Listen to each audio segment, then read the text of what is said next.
When I was a kid, people actually took time off in the summer, including the people making TV shows that ran on the 4 stations that we had back then. So in the summer, we got reruns. Here at Qiological, we're taking the month of July to, as they say here in Missouri, go fishing. I'm looking at it as some yin tonification in the middle of the greatest yang of the year. So for the month of July, I've got some reruns for you that you've likely not heard because they are some of my favorite conversations from the early days. You may or may not know that before Qiological, I did a podcast called Everyday Acupuncture. It was aimed at the general public, and so we didn't get all deep and geeky with the medicine, but it turns out a lot of acupuncturists listen to Everyday Acupuncture, and it was your interest that sparked Qiological. So I hope that you'll enjoy these pre-heaven conversations from before Qiological was Qiological. The people who seek us out are looking for answers and solutions to their problems. But if you've been in practice for any length of time, you'll know that it's not such a simple algebra. We are embedded in an ever-changing world, which is kind of a cool idea at the intellectual level, but the reality of this is both a tremendous cause of suffering and of unforeseen possibility. These conversations come to you through the generous support of our sponsors and members. Blue Poppy, your new one-stop shop, has speedy shipping options on everything that you need for your clinic. It's Women's Health Month at Mayway Herbs. Check out their new website for learning resources on helping women with herbal medicine. Are you a creature of habit? How about making a change that helps your patients and the planet with AccuFast needles? And later in the show, raising your fees doesn't have to be a difficult process. Jane has helpful suggestions on making it easy and effective. And finally, have you considered that having a thriving, profitable practice is one of the most healing things that you can do? Julie Bear Don't Walk has, and she can help you do something about it too. Do be sure to visit the sponsors page on the Qiological website to take advantage of all the special offers our terrific sponsors have for listeners of the podcast. Picture this. Your clinic is buzzing with patients, and then you realize that you're down to your last box of needles. No need for panic, because Blue Poppy, your one-stop shop for all your acupuncture needs, they ship orders received before 3 p.m. on the same day. With a quick visit to Blue Poppy's website, you can order premium needles, herbal formulas, and that special Dr. Bob's oil that your patients love. Blue Poppy understands practitioners can't keep patients waiting. That's why they strive to get you what you need when you need it. From high-quality Chinese herbs and formulations to acupuncture supplies and clinical essentials, Blue Poppy has served practitioners for nearly 40 years with products that meet the highest of standards.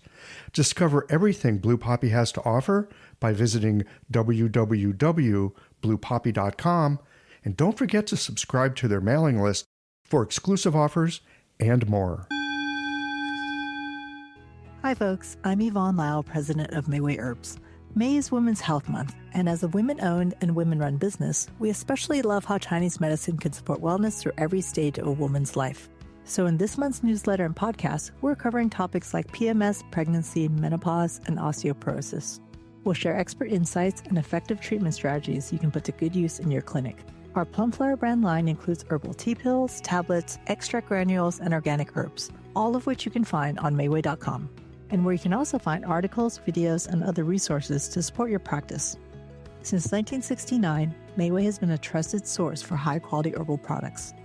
In these challenging times, please know that we remain committed to keeping our products accessible and affordable so you can take care of yourself and your patients.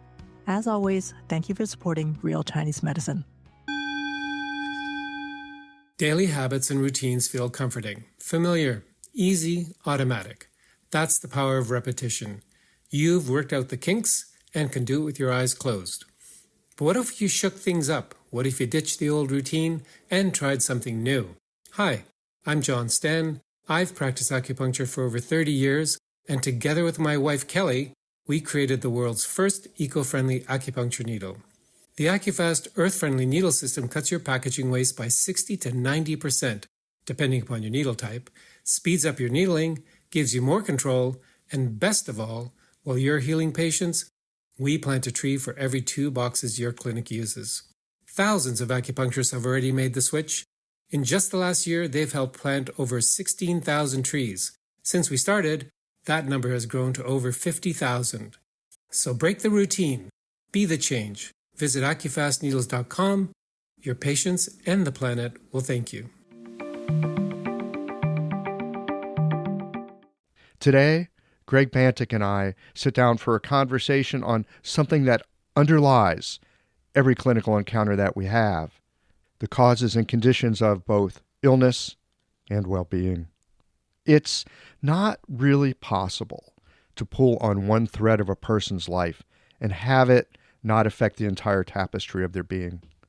Greg has been a long-time practitioner both of acupuncture and of meditation, and in this conversation, we explore cultivative practices that can help us to have a wider sense of compassion and possibility in our clinical work.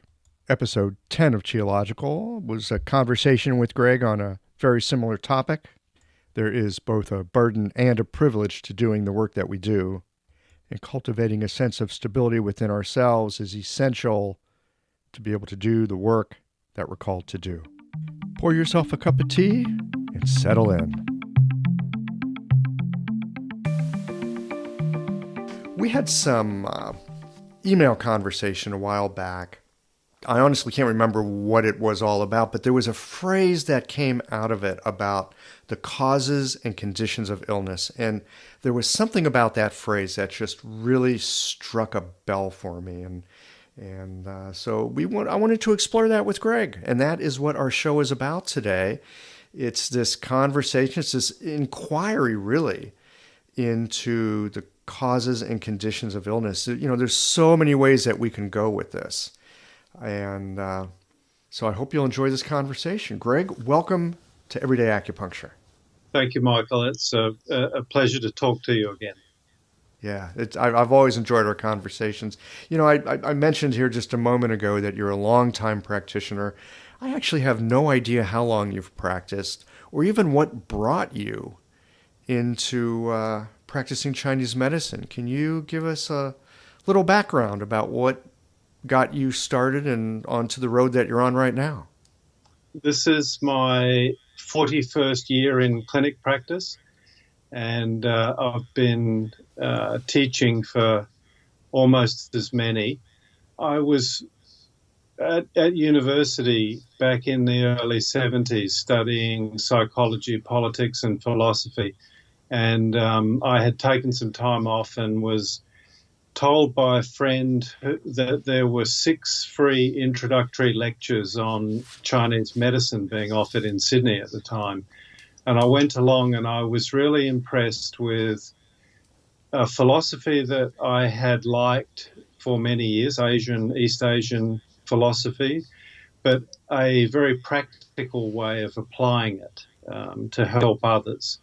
That really appealed to me. And at the end of the 6 weeks, I had an entrance exam into the college, and I passed. Probably everybody did. And so I continued studying more with the idea that this was the only opportunity at the time that I knew of to study Asian philosophy.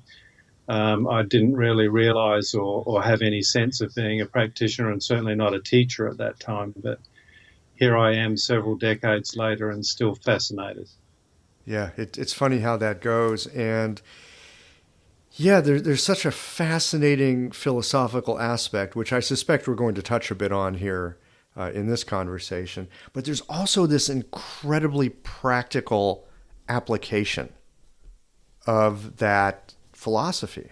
At university, I was doing philosophy. It was very intellectually stimulating, but there wasn't really much practical application of it. And yet that seemed to be a major function of Asian philosophy, was that its relevance or its enduring interest to people was that it was useful in our daily lives.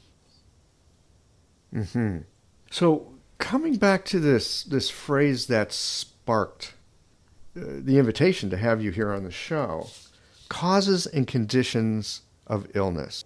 Here in our modern world, we often think about genetics, or we think about, lifestyle or habit or things like that. When you're, or if you've got a Buddhist perspective, you're thinking all kinds of other things about causes and conditions.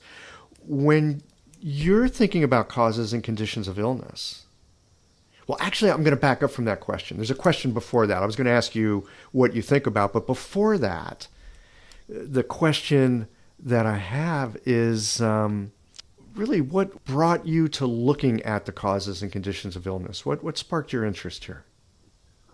It's probably been many things, and it's something that's grown over time. And I am influenced by Buddhist thinking. But it was more when people come into clinic and they seem unaware of or confounded by the symptoms that they're experiencing. And maybe a simple example is that they may say, I have a headache. And when you ask them where their headache is, they often find it difficult to even say where it is, let alone to describe its nature. And in particular, any factors that may be aggravating it or relieving it. And to me, in trying to work out how to treat something, those things of nature and location and aggravating and relieving factors are very significant. And that people wouldn't see that their headache was related to loud noises at work or neck and shoulder tension from long hours of sitting at a computer. And that it seemed to many people, their experience was more that it was just visited on them, that it came out of nowhere. And that the more I explored with people that headaches and other symptoms don't come from nothing, they come from somewhere, that they started to see a relation to the causes and conditions that would be leading to unpleasant symptoms or pleasant symptoms. And so it seems to lead to a more skillfully lived life. I've noticed a similar thing in clinic. Sometimes people actually are very aware of the location and the intensity and how it feels and all that, but a lot of times they really do seem at a loss. And they even at times are confused by the question of, well, just where does your head hurt?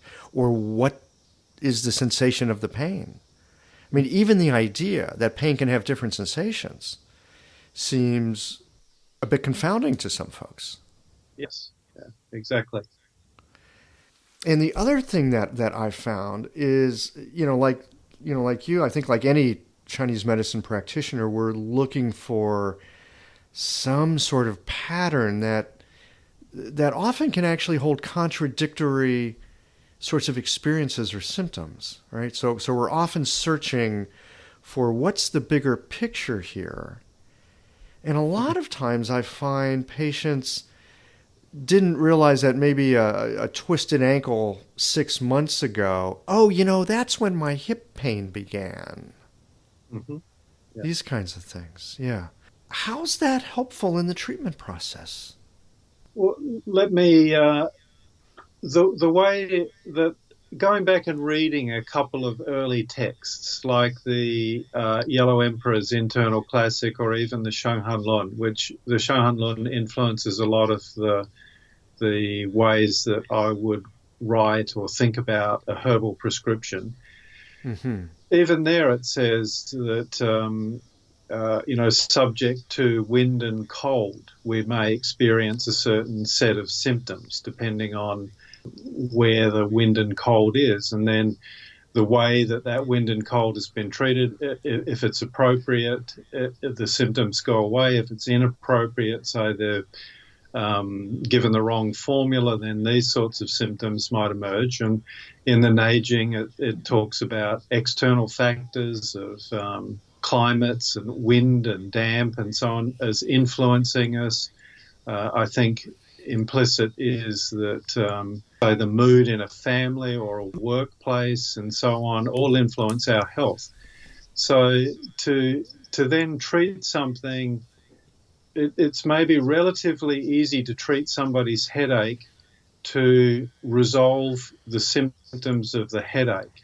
But if it's something that is recurring and keeps coming back, either, say, seasonally or associated with work habits or problems in a family dynamic, for example, then it seems to me that a better treatment, a more comprehensive treatment, is to look at what are the sorts of causes and conditions in that person's lifestyle out of which it's more likely that headaches are going to occur. And so treatment then has to move out into addressing or changing or modifying those causes and conditions, as well as just the prescription of a formula or the application of some points or moxa and so on. I have noticed in my own practice, and I'd say this is more recent, that sometimes folks come in and they'll describe the thing that's bothering them. And, and some other things, we go into a pretty in-depth health history. Sometimes I find that a person's symptoms are actually kind of a benefit to them. I mean, this is kind of a funny thing to say, and sometimes I feel like I have to be really careful when I'm working with patients because I want them to know that I'm taking seriously their problems.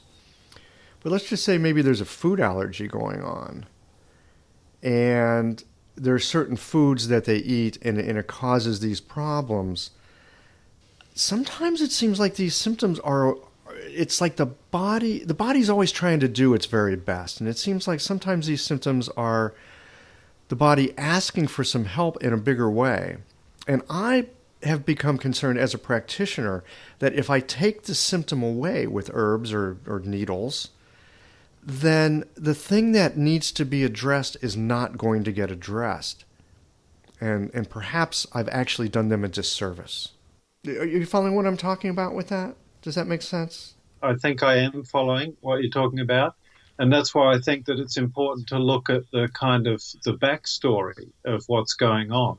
That just addressing the symptom, while the person may even consider that to have been a successful treatment, that was holding the symptom in place or generating the symptom hasn't been addressed. And so it's on one hand, I guess you can say it's a successful treatment. On the other hand, it's not successful in the sense of reducing the likelihood of reoccurrence, or because the same causes and conditions are still in place, that something else as a result of them won't come up again, even if not the same set of symptoms. Well, either it comes back, or what worries me or concerns me is that it doesn't necessarily come back the same way, but because there's still an imbalance now the body's got to find another way to express it. And maybe they're headache free now, but there's something else that's going to arise as a result of things not getting set right. So 5 years down the road, they might have a bigger problem. Yes, yeah, I would agree. And maybe this also comes back to a definition of what health and doctoring is. That if we think that our job, or even as a patient, that their patient's job is to just get rid of symptoms, or a doctor's job is just to treat symptoms, or it kind of limits the project of what I think Asian philosophy offers us, which is what is a good human life? What is that? And it doesn't mean that a good human life is always symptom-free or always trouble-free. But a good life might be, how do we live with and work with and learn from symptoms, and hopefully have a life with less symptoms, not just physical ones either, but unpleasant or difficult mental states too. Mm-hmm.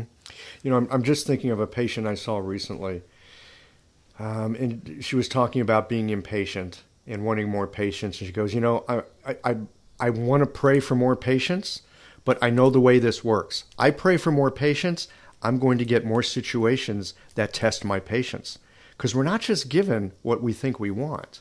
We're given these opportunities to actually learn to embody it. Yes, how could we learn patience, or how could patience arise and develop absent of the causes and conditions where it's needed most?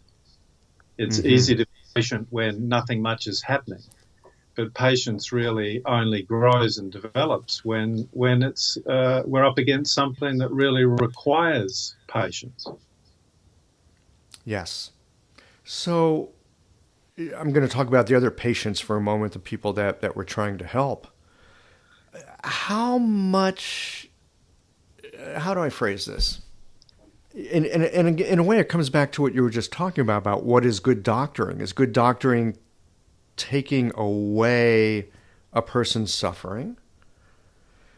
Or is good doctoring helping a person learn to either transform that for themselves, or in some cases, especially as we get closer to the end of life, it's not a matter of changing the trajectory that we're on. It's a matter of walking that path, recognizing where we're going. So how much in your clinical work, how much of the work is about, I'm going to say, taking things away for the person, and how much of it involves helping the person sort of grow their way out of it? Well, it's a tricky balance. Of course, in clinic, if somebody presents with pain or a terrible skin rash or cough or something like that, I'm working hard to overcome those things with them. When we say that perhaps doctoring is not just the alleviation of, shall we say, physical medical conditions, but doctoring might include looking at the way we suffer, that's a whole different realm. And it's one that I personally prefer, but it's not necessarily what all my patients are asking for. One case comes to mind of seeing a patient who had a badly sprained ankle, and relatively speaking, not a major problem for Chinese medicine. We can do external herbs, internal herbs, acupuncture, moxa. We have many things to help with those problems. But her real concern was that she had sprained an ankle just prior to a long time plan. It was over a year in planning, getting a whole bunch of friends together to go on a skiing trip in Aspen. And now she wouldn't be able to ski. She could make the trip, but she couldn't ski. And she had been working on this for a long time. So there's the problem of a sprained ankle, a relatively, shall we say, technical and simple problem. And then there's suffering associated with the disappointment of not being able to do something that we had hoped for. And that suffering was much greater, even in terms of discomfort to this person, than her ankle was. Is it the job of a practitioner to help with that sort of suffering? Personally, I think it is, and I think that that's where Chinese medicine is really useful. Or another example is, say, treating low back pain. Some people will come in and say, I've got low back pain. These three examples might all present with something fairly similar, even from an X-ray or an MRI, they might all be somewhat similar. One person will say, I've got low back pain that's stopping me working. I move furniture for a living and I need to get back to work and I need you to stop the pain. And so-and-so referred me and they had 2 treatments and you fixed it. That's what I want. And somebody else might come in with a very similar presentation and say, I've got low back pain, I strained it, I work as a furniture mover, my boss is giving me a lot of pressure to get back to work, we need to earn the money, but I keep getting these back pains and I'd like to learn something that I could do to maybe help me not keep having the back pain, as well as get rid of this current episode of back pain. And then I think the role we're being asked to play is that not only as somebody to treat the back pain, but we're also being asked to be a teacher or an educator. And somebody else may come in with a very similar presentation and say, I've got this terrible back pain and I've been doing this job for a while, and I'm doing it because it's my dad's company and I was encouraged to go into this, but I've never really liked doing it.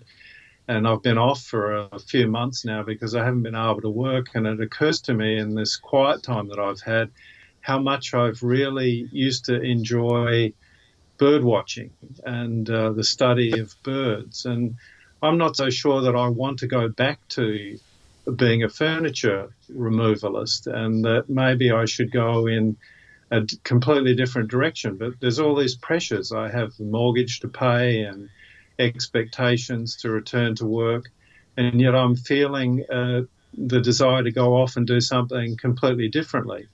And so what you hear from those three patients is that they all have a similar, shall we say, physical presentation, but they're all asking something different of their lives, and they're asking us to take on a different role altogether.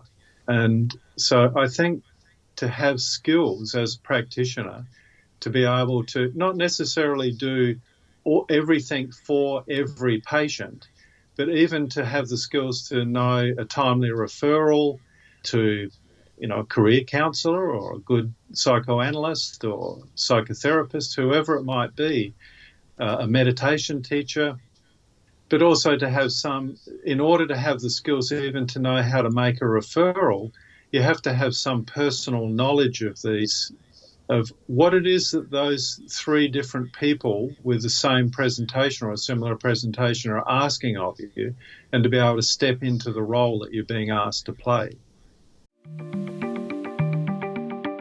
This episode is brought to you by Jane, the clinic management software that honestly just makes running a practice easier.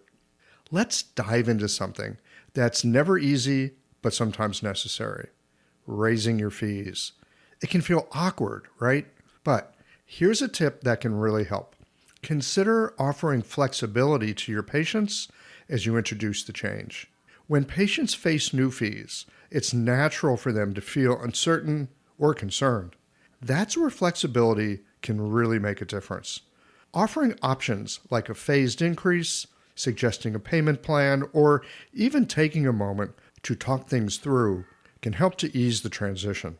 These thoughtful gestures show your patients that you're listening and care about them, which strengthens the trust you've worked so hard to build.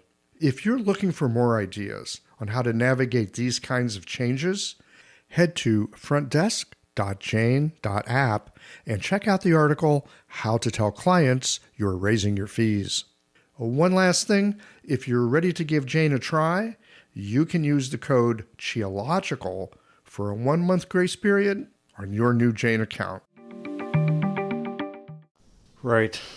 This is actually one of the things that I really love about Chinese medicine, which is it's not a cookbook kind of thing, and it really asks the practitioner to pay attention to everything that's being said. And, both verbally, right, and what the person says to you, but also how the body expresses itself as well. So that, yes, exactly, you may have 3 presentations of back pain. You may treat them in 3 different ways.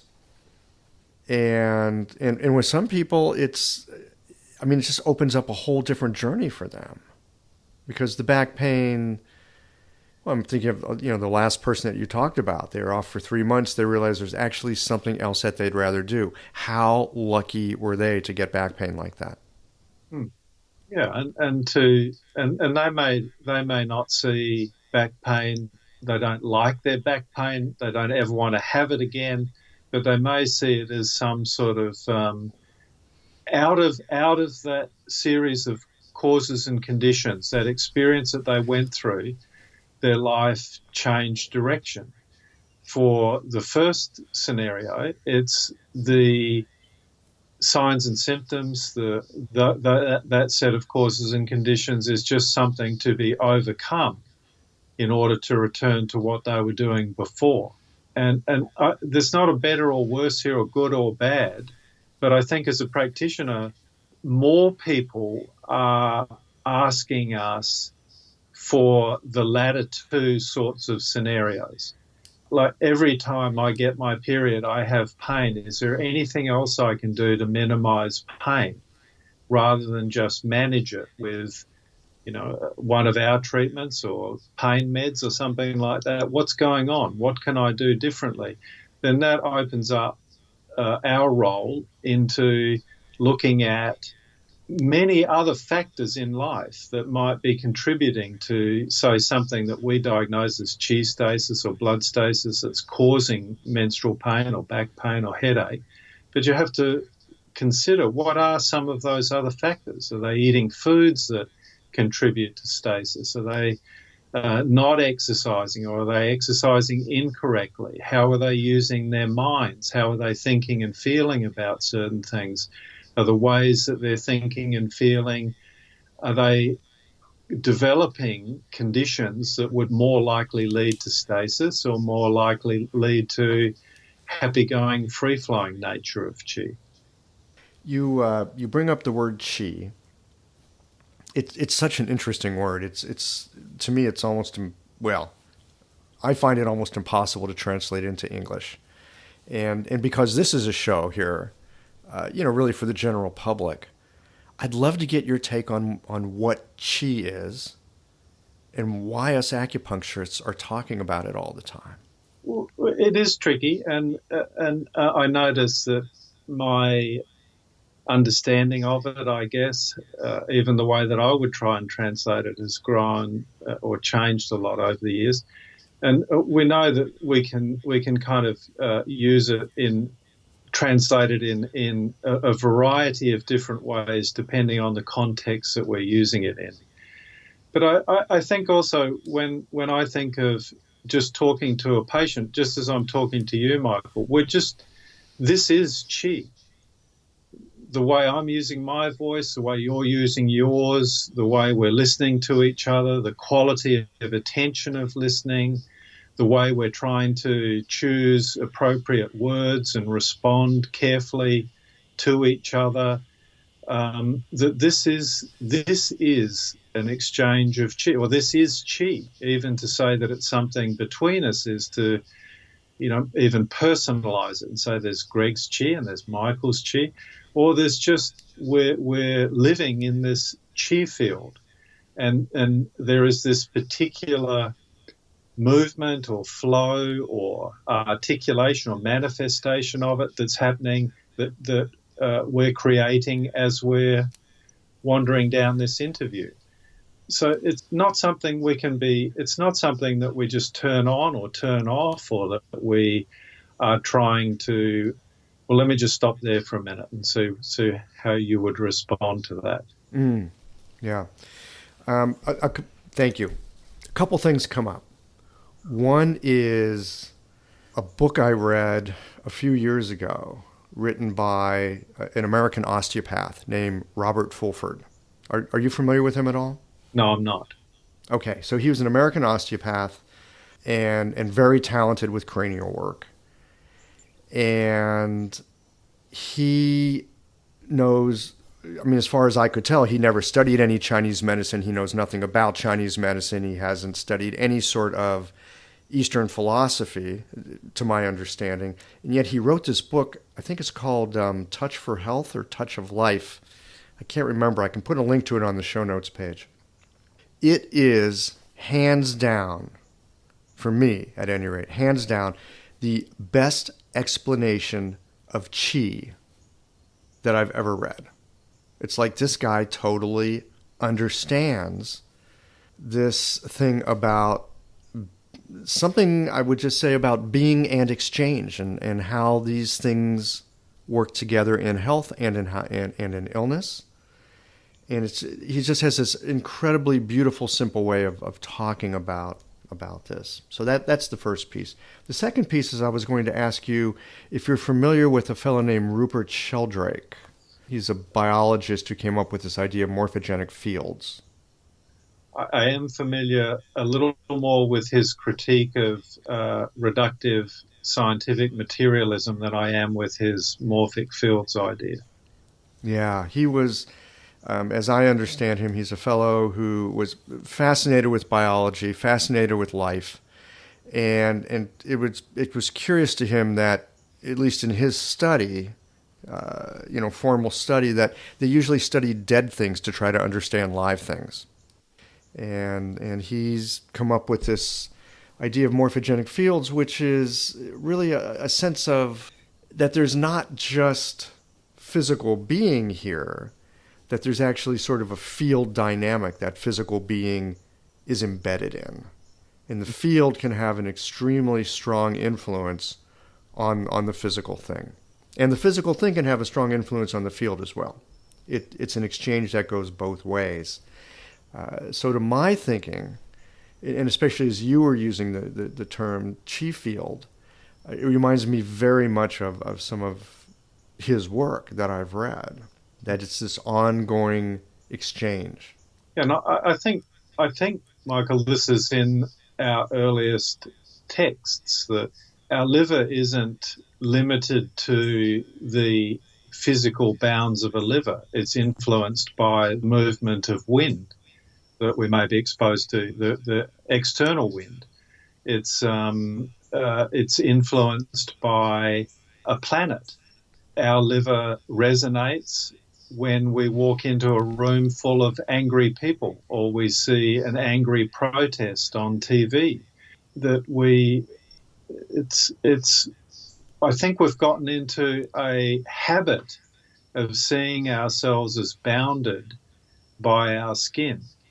Whereas I think our actual lived experience is that we're easily influenced, dramatically influenced by things all around us and within us. And I think Qi, as a way to try to explain a kind of a functional web that we find ourselves in, is one of the best descriptors. I also don't think it's unique to Asian philosophy. I think that if you see a beautifully handmade coffee mug, it may be very similar to a commercially produced mass manufactured coffee mug in terms of its functional utility, but it has a quality about it, a feel in the hand, a feel on our lips, that is unique and distinct and different. And this is when we hear music played, when we're stirred by a poem, we're recognizing that chi field. Get stirred by poems on a regular basis. It can completely change. Yeah, I mean, poetry, lots of things, they can so quickly change our emotive state. And when that emotive state changes, lots of other things shift with it. I'm sure you've had the experience, and a number of my colleagues have said over the years that sometimes there's just an exchange in a conversation with a patient, and something might happen, and a patient might be moved by something that we say or a question that we ask. And sometimes it seems as if the treatment has already happened before we even start to put in needles. And, or people, as we were talking off air before, that people are influenced by the physical space of a clinic. And the chi field begins with their entry into that space, or maybe even prior to that, thinking about coming into that space. And then their interaction with our reception staff or any assistants that we might have, it's already happening.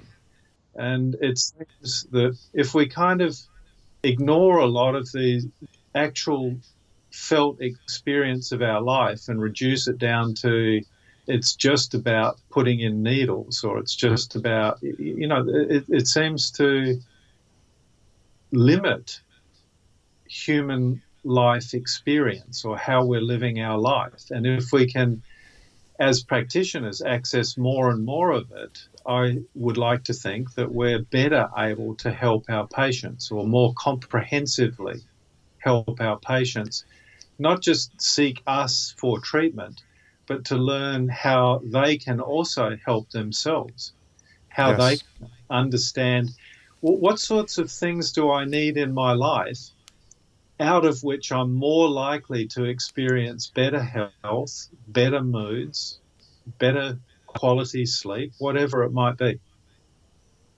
Yeah. I'm also in this conversation. I'm. The thought just arose for me.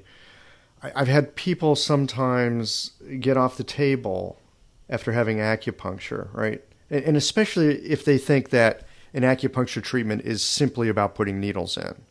And they'll get off the table, and maybe I remember one woman who had this sciatica pain that she'd had for months. She'd seen all kinds of specialists. She got off the table and goes, "It's not possible that my pain could be gone, is it?"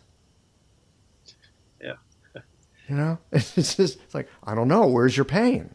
She's like, I don't have it. It's not possible, is it? Right? I mean, there's all these ways our mind gets involved.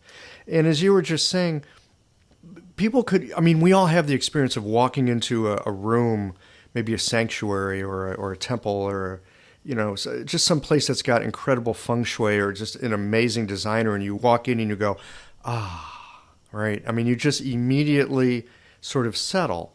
And there's other places we can walk into and you just want to get out of there because it feels awful in there. And I think all of this does come into play when people come for a treatment. Like you were saying, what was their experience driving in? What was their experience like walking into the office? And these things can have an influence. This brings up for me another thing that I hear patients say a lot. And it raises this question. I have no answer to this question, but I've got the question. I keep asking it. I'm going to ask it of you just to see what you've got to say about it. They'll sometimes come back and they'll go, I'm a whole lot better, but I don't know if it's just in my head. Yeah. Or if I'm better. And so here's the question that I've got. And this is very much our Western, conventional medicine, I'm going to put air quotes, scientific way of looking at things. If the mind makes the body well, we call it placebo. On the other side of this, if the mind makes the body ill, we call it hypochondria. Right? My question is this. What is going on here with the mind? That there can be such an influence with the body? Well, it's a very large question. I think on one level, when people say, is this possible, that it's part of our, shall we say, materialistic, the way we've been encouraged to think is to not rely on ourselves and our own felt experience, but to have blood tests or x-rays or MRIs or experts telling us what and how we should be feeling. This is kind of very simplistic, but it's taken us away from a knowing that I laid down on the table with this particular pain and I get up off the table without pain, that I'm feeling better. I know I feel better. It's clear to me I feel better. It's clear to me because I've had several treatments with Michael that it seems related to my interactions with Michael. I can have confidence in that. That is something I can know from my own experience. I don't need any further validation than my own knowing. And I think we've lost a lot of confidence in our own knowing. Yes, I would agree. And I think it's been deliberately eroded by, some of the ways science gets used, not in its purest form, but kind of as a commercial weapon. but it's also marketing and advertising and all that. It's in other people's interest to have us destabilized and looking for happiness in a Kit Kat bar or whatever it is. Mm-hmm. So I think that's part of the problem. And I think it is also part of the problem that we have this mind-body dichotomy, and that we don't see that they can't really be separated. If I can wake up feeling absolutely awful and that life sucks and that things are terrible, and a best friend calls up on the phone and invites me over for dinner, and all of a sudden, even the heaviness and the lassitude and the aches and pains that I was feeling before have instantaneously disappeared. And likewise, I could wake up in the morning and feeling absolutely fantastic, like the world's the best thing ever, and stub my toe and have a physical thing. And my mood, my whole worldview goes to, so-and-so's out to get me. The world's out to get me and confound me. And I think to divide us up into body and mind is part of the problem. We're not separate, or those things aren't separate. We have such a funny phrase here in the West. We talk about the mind-body connection. And that phrase right there presupposes that they're not. Yeah. And our mood is influenced when we stub our toe. Mm-hmm. So how can I guess in clinic what I try to do is encourage people to understand, how are you knowing this? How is your knowing that you're separate body and mind? What is your actual experience of these things? And that the more they kind of hear questions like that, the more they become reflective and contemplative and go back and look at their experience, and then they can say, oh, yeah, you're right, actually. It does seem that my hot, red and painful swollen acne, I wake up with it and it seems really much better, and it's hardly red at all. But as I go through the day and I get more stressed and I get more tired, it gets redder and more painful and more uncomfortable. Maybe what I'm doing and how I'm doing things and what I'm exposed to, even mentally or psychologically or stress in the workplace, is actually affecting my physical body. And they start to make a connection. I'm struck here as we're having this conversation and recognizing that, the two of us are having this conversation, but there's also people listening, right? So there's a silent third party here with us at the same time. And for you and I, these things seem self-evident, right? I mean, you practice this medicine long enough, and I suspect it's almost impossible not to recognize these deep, vast connections between what we usually will divide up as mind and body. And yet we are so often, marketed to and sold to that, you've got this ailment, you need to take this thing, or you've got this problem, you need to eat this or not eat that. And it's easy to grasp for a simple solution. And often it's not a simple solution. I think it's important to, I catch myself telling patients these days, this is just an example perhaps of, I say to them, eat food. And they look at me strangely, and I go, I never used to have to say that before. But because it wasn't an option to not buy food. But when you go into a store these days and you see a bottle labelled milk, you just assume that it's milk. But when you read the label, it's milk solids and added this and added that, and it's quite a long way from milk or yogurt or some of the other things that. And so we're not even, food isn't food anymore. We're told by all sorts of elements in the food industry that we don't have time to cook, that it's too hard to get good nutrition, Even our own colleagues are saying, well, you can't get all your nutrition from food. You need to add supplements to your food. We're kind of kept destabilized in some way. And I think that's to our disadvantage. And that we can know, we can go, I do have time to cook. It doesn't take long to cook. I do know what real food is. When I walk in and I see broccoli and cabbages and chicken and things like that, I know what it is. I know I can eat it. I have time to cook. I can look after myself. It is within my responsibility, perhaps even, to learn to look after myself or relearn how to look after myself, not just nutritionally, but how do I care for my mind? How do I do these things? I think we have to kind of encourage we have to be doing it ourselves, but we have to encourage a kind of pushback by our patients that they can know. It's not that hard.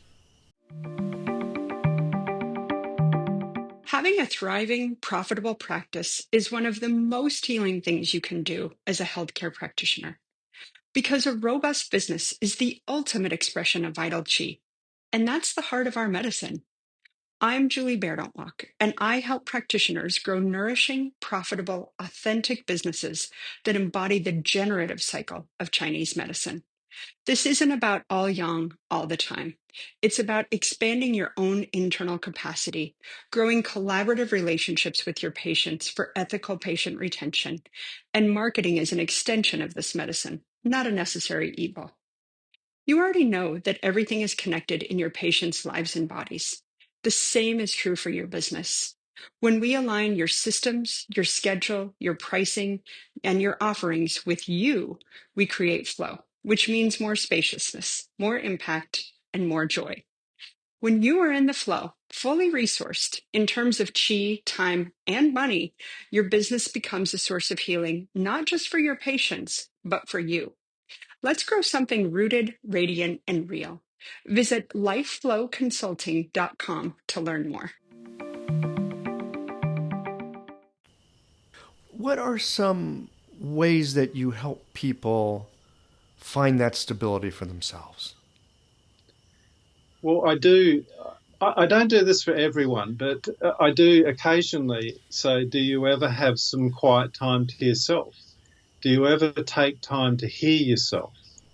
Do you ever listen? Are you doing the things? I know you're busy. I know you've got all of these projects on. I know you have a mortgage and you've got children and you're busy in doing these things. Is there anything else that you need? Is there anything else that's important for you that may be being missed in our busyness? And these are kind of beginning points, and some people find those questions really obnoxious. Others kind of chew on them a little bit and come back and say, maybe continue a conversation so we get to explore things. For some people, it's just pointing out that they can learn to cook again. So should we say not just in a mental, emotional realm, but in a physical realm that they can take a walk around the block. They don't need fancy exercise clothes. They don't need gym memberships. They can just walk around the block. That they can do simple things, rolling their shoulders when they're at their computer terminal at work, and feel how these things, do they enhance their life or do they help in some way? And if so, in what way? So I think also you can do this with a chi sensation with a needle. When you put a needle in, I'm not one for getting big, strong chi sensations anymore, but just to ask, how are you feeling? What's going on? Or when people have a reaction to a needle and they go, oh, that really hurts. And to say, what is it that you're feeling? What's going on in your body? And oftentimes there's a look of puzzlement come over them. But when they're gently and quiet, and if you're not freaking out, you're calm and just asking them, what is it that you're feeling? What's going on in your body? What's happening? What are the sorts of thoughts that you're thinking? Then the person they move from kind of this vigilance and defensiveness against their experience to being curious about their experience. And there's a change, and they soften a little bit, and the curiosity seems less fraught, less difficult. And so I guess trying to initiate a curiosity, a kind of friendliness and kindliness towards what the person is really going through helps them feel okay about who they are. I just wrote this down over here because I'm really struck by the words gentle inquiry. It's and I'm thinking about the examples of the movers that you gave us a little earlier in the conversation. One of them is just fix it, I got to get back to work. The other one's fix it, but help me fix it myself. And the other one was I might need a different life. And for some people, I suspect it is just I've this thing bothering me, just fix it. Often, at least in my practice, I find that maybe just the kind of people I attract, or I don't know, but it seems to be that many folks are, when given the opportunity to inquire a little, they start getting this curiosity that spreads out into all kinds of places. Let me give you an example. There was a fellow that I treated. This was long ago when I first got out of school. He had he had shoulder pain, one-sided headaches on his right side. He was a computer programmer. And I treated him. He went back to work. He came back the next week and he said, I think I'm okay. I think I'm over this now. And I asked, well, how do you know? What happened? He says, well, I went back to work and I felt fine. And I'm working away. And all of a sudden, I noticed that my headache is back. And when I noticed that the headache was back, I also noticed that my elbow on the hand that drives the mouse was raised up in the air. And it occurred to me, it hurts when my elbow's up in the air. He dropped his elbow, and the tension in his shoulder disappeared, and the headache started to go away. So he was like, "Okay, I'll just keep my elbow down here, all right?" And he did that until he got involved with whatever he was doing, and his elbow went back up because that was just this body mechanic habit of his. And he felt the headache, and he went, "Oh yeah, that headache, and oh, my elbow's up." And really, within an afternoon, Greg, he recognized that when he got focused on something, he would take his elbow up, and he just learned to not take his elbow up. He would just keep his elbow down, work his mouse, and that was it. Right? So this is an example of sometimes you have a physical experience and you start noticing some things. And sometimes it's something as simple as, oh, my elbow's up and I should have it down. I won't get headaches if I have it down. In all kinds of places where I see inquiry happening in the clinic too. Some people saying, I felt so good the other day, but, in this moment it's different. I feel awful. Why is that? It's like, well, I don't know. It's a different moment. Yeah. Yeah. I mean, that's a really good example, Mike. It's a good example of a number of things we're talking about. And even so, for example, the patient that says, why am I feeling differently now? It's different causes and conditions will bring about different feelings. And given, if that's a given, if that's what we can notice in our lives, then there will be times when, given what we've done, we have a really tired day, or we're a little less optimistic, a little less enthusiastic. That will just be part of the course. There's no avoiding that, but there's also no need to avoid it. There's no need to resist days like that. There's no need to feel bad that we're not always up. And this is a great ease and comfort to people, I think. I remember seeing a patient, for example, that came in and said, I'm very depressed and I have been for a while and I'm worried about it and I've been to see various people and I don't know what to do about it. And I asked them to describe what the mood was like. And they said, I feel really heavy and lethargic and I really can't be bothered and all I want to do is lie on the couch and watch movies all day and I don't want to talk to anybody. I don't want to go out. And I wouldn't necessarily say this to everyone with depression, but for this particular person, I said, well, it sounds really normal to me. Given everything that's been going on in your life and just the amount of stuff that you've been through in the last few months, why wouldn't you need to have a retreat on the couch? And they looked at me as if some huge weight had lifted off their shoulders and that it was okay to feel the way that they were feeling, that there wasn't anything wrong with them. In fact, it may have been, maybe this goes back to what you were talking about in the very first part of our conversation, that actually to have that experience of being absolutely exhausted and to recognize that they need to nurture and care for themselves in a way that they hadn't known how to do before, that they were beginning to learn that, and that they weren't sick, they weren't psychologically damaged, they weren't somehow spiritually immature because they were going through this thing, all of the other burdens that we carry around, that they were just needing to slow down and take some time and nurture themselves was a huge relief to them. Yeah. I find, and again, it's not everybody, it's certain patients when it seems the right thing.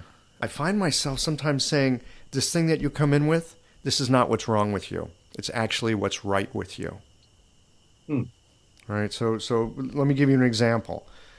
Similar to what you were just saying, someone comes in, they say, I'm depressed, I feel awful and no energy. And as we get into it, I realize that maybe their mother that they loved really dearly passed away 6 months earlier. And they've just not been able to quite pull their life together, right? Their life is different and they're living in a different world and they're having a hard time adjusting to that other world. And maybe one thing if the mother died 5 years previously, but sometimes if it's recent, it's like, well, gosh, aren't you supposed to be feeling awful right about now? And would you want to be the kind of person that didn't feel bad about losing someone that you loved? It's not always like that, but sometimes it is like that. It's like women who, give birth and, the next week they're back at work. In Asia, women rest for a month. And they're given nourishing foods and they're not supposed to be out in the world. They're supposed to be recovering their energy. Sometimes it seems to me the very things that are dogging us, not always, but, sometimes, things that are dogging us might actually be the body's attempt or the spirit's attempt at some sort of healing, like you just mentioned with this one person. To listen to ourselves, that maybe that sort of depression comes about from trying to be something that we aren't or can't be, at least at that particular time, and trying to live up to, I've got to keep going, I've got to keep busy, I've got to stay busy, I've got to turn up, I've got to do this, I've got to do that, even when I don't think that I can really. It's like ignoring some basic needs, and that catches up with us after a while. And sometimes then it seems we experience some setbacks that, should we say, a skillful person can learn to maybe be more careful of and responsive to needs, and may thereby be setting up causes and conditions that are more caring, more kindly towards ourselves, more nurturing, and therefore perhaps less likely to be subject to some of the problems and woes that people that aren't paying attention to their needs and how to care for themselves are subject to. Yeah. So I'm just looking at the time here. We're getting close to an hour, and so we're going to need to wind this down in just a bit. You just mentioned listening to ourselves, and On first blush, you might think, well, how could we not be listening to ourselves? I mean, we are who we are, and, we're inhabiting our life. But indeed, that is often such a problem. And I'm speaking out of my own personal experience here. Any practices or things that you suggest for the people that you treat to help them hear that voice inside that might be the true voice and not the voice of, either authority or the voice of, what's the word I'm looking for? I'm supposed to do something. And so, I'm doing it. What's that word? Obligation.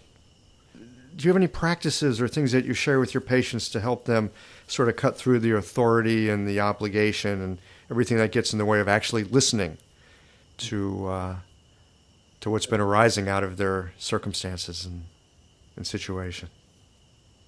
As we've mentioned, some people come in and they're kind of quite clear that they would like to know more of that sort of thing. And so they ask questions about how do I develop an awareness of that, or how could I know that, or how do I learn that? That's a little easier to respond to. For people that we've mentioned a few things that I do, that I ask people to pay attention to what they're feeling when they're being needled. I ask every time I go back into a room to see people, I ask how are they feeling? Have they changed? Do they feel that their symptoms have changed? Do they feel more or less relaxed? Or what are they noticing? And so I'm kind of doing it for them, but inviting them to take that up themselves. And every time they come in, I ask many of the same questions about various functions in their body, but also their symptoms. And so I say to them, between times, will you track this for me and tell me, is this changing, and to what degree, and how often are you noticing it now? Is the frequency and duration, all of these things changing? And so all of these are kind of invitations to developing an awareness, developing an attention, and in that way listening to themselves. So clinically I do that. I also, some people have gone on to become meditation students. And so then it's really just an extension of that, of learning how to listen to themselves, how to pay attention. Simple things, Michael, like say in a busy workday, we do many repetitive tasks, like, say, pick up a telephone or turn a door handle. So to take tasks like that and turn them into opportunities to pay attention. And so when you turn a door handle, how much force do you need to use? How do you hold the handle? Which hand do you hold it with? Is it fingers, or is your palm making contact? Is there a temperature sensation you notice? And then people are starting to, through kind of things we can all do, is live their life as it's actually unfolding, a felt experience of their life, rather than passing through their life, opening many doors on the way to the front office and not having noticed the passage to the front office. That rings true for me as well. That there's an interesting thing with the quality of attention that we bring to one thing. It really can become the quality of attention that we bring to everything. It's been delightful to talk with you today. Likewise, Michael. Thank you for the invitation.